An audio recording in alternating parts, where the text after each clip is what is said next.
much to Claire and Kevin for now. Well, Surrey Hills were the winners in the adult category, and following them were one of the two choirs who made it as wildcards, picked as the best of the rest from the category finals.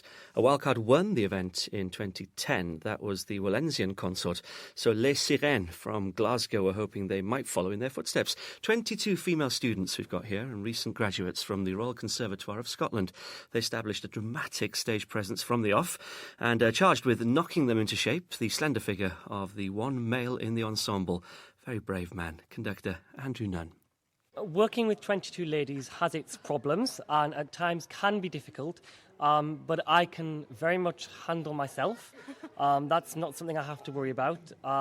I think the biggest issue is getting ready, how long it takes them to get ready. They like to faff with hair and makeup and water bottles. I know, apparently they say that I'm the biggest diva of them all, actually, but no, I can certainly handle myself, and it's not a problem. And there's a really good kind of vibe in the group. Everybody is friends, so it's fine, and it works. It's really good. It's not without its stresses for me, though, I'll be honest. I'm Katrin. I'm a first soprano in my third year, and today we're going to be performing Soldier Soldier, which is a very fun and exciting piece for us to be performing, and I think it's very well suited to us girls, vocally and the subject.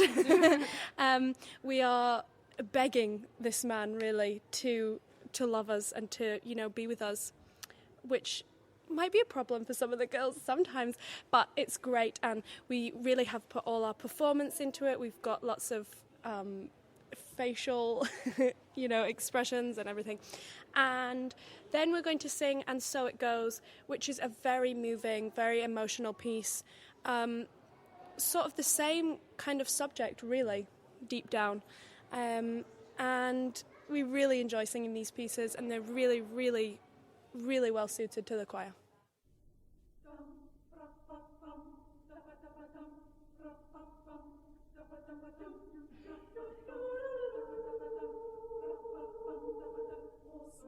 Soldier, won't you marry me? Bring your rescue life and go. No, sweet maid, I cannot marry you, for I have no coat to put on. And so she went to a dress and brought him a coat of the very, very best. She brought him a coat of the very, very best, and the soldier put it on.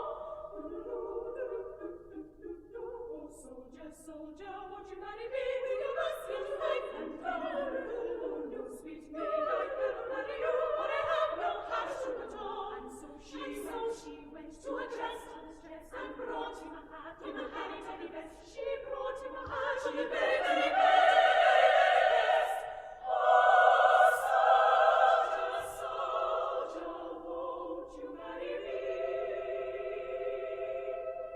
With your musket, pipe, and drum. Oh, sweet maid, I cannot marry you.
Well, I thought that was absolutely stunning. Les Sirènes, their accompanist Fionnuala Ward and the conductor Andrew Nunn. We heard And So It Goes.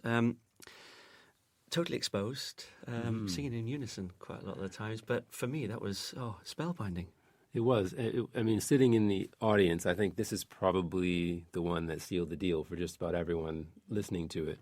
Because listening on radio is beautiful, but seeing them do it, I mean, these are opera students, and they know how to act, and they know how to just to deliver a performance just with the eyes and just with the face. And so to watch them, I get chills just thinking about it, actually thinking back to it. I mean, it was very still and very exposed with this beautiful big sound, but this incredible storytelling and sort of vulnerability in the way they delivered it that you realize, they know exactly the story they're telling, and it just went right into you. It's funny, isn't it? Because on paper, they don't have any right to work. They're opera singers. They all want to be, look at me, but they weren't at all. I think Mary King described them as totally unselfish. Yeah.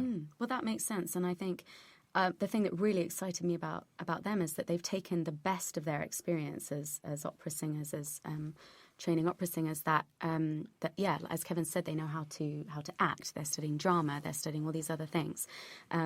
But that they blend, and they've got ensemble skills and all those things that didn't sort of expect to see all together, which is why it was so powerful. And clever choice of repertoire, I would say, as well. Say so. Not a lot of vocal pyrotechnics or anything. But, the first piece was a lot more dramatic than the second. Yeah, and I think the thing that struck me was for an all-female group, that choice of repertoire was very clever, because it was something that could be delivered in a very personal way by an all-female group, which can be tricky to arrange for because you're missing, just certain ranges, But that was a really stunning choice of repertoire, I thought. And good acting as well. Very good, yeah. Does a choir need that? I think a live choir needs that, and that's something that maybe won't come across in the same way over the radio as people are listening. But if you're going to a concert, and we all, I think, believe in live music still, that if you're going to a concert, ultimately you're delivering a message and you want people to enjoy themselves, and that is a big factor, I think. I think with all of these, whether it's drama or music or an instrumentalist performing, each one of them is telling a story. So I think you have to, you have to deliver it entirely with the music, but also how you stand, how you look, how you express in every way. Otherwise, I would just listen to the CD, but I'm here watching and I want to, to get the full story. So I think it's very important. And what does come across on the radio is they really do sound like a choir. Yeah. Goodness me. Gosh, yeah. It's a bit of a revolution, really, I think. Just this idea of this sort of, you wouldn't think it would be almost possible, but they made it work. And isn't that a great thing? Now then, you both know the result, of course, but tell me, who are you expecting to win, okay? And who are you really hoping to win? Actually, they might have been all the same thing for me. I think I was wondering about that, especially at the interval after we'd heard 4 choirs. I was thinking that each choir brought something quite unique. And as Kevin said, it was actually a really amazing, overall varied evening of music to listen to. And so what I was thinking was, this is going to be a really interesting representation of what the judges like, of what we feel is we like as choral appreciators. And interestingly, I think it was Mary King that came on and said that actually there were 5 points difference between the first and the last choir out of 6 choirs. So actually each choir was a really high contender for that first place, and that was stunning, and that didn't surprise me at all. In terms of my personal favourite, Les Sirènes were the front runners. They had the absolute goosebump factor for me, and also the surprise of hearing that kind of operatic, dramatic interpretation of things, whilst also showing amazing ensemble blend and skills. Kevin? I think by the end of the evening, I was pretty sure that Les Sirènes would probably win. They seemed to really stand out in that way. But my personal favorite, I think, may have been the Surrey Hills Chamber Choir. And just because I think, for me, that was the most entertaining in a way, the most enjoyable.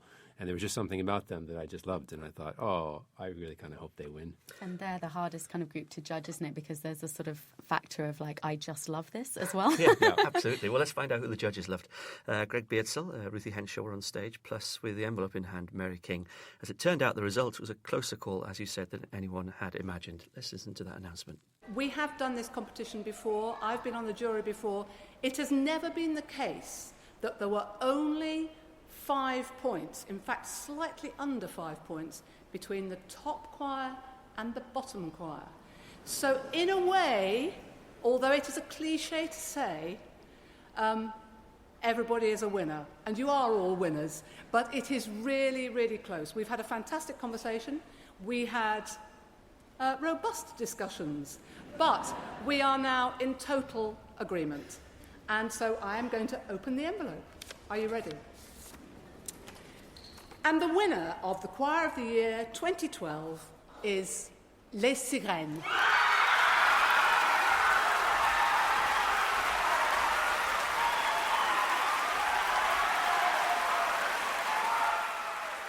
And I gather it was even louder than that in the hall itself. Les Sirènes from Glasgow, announced as Choir of the Year 2012.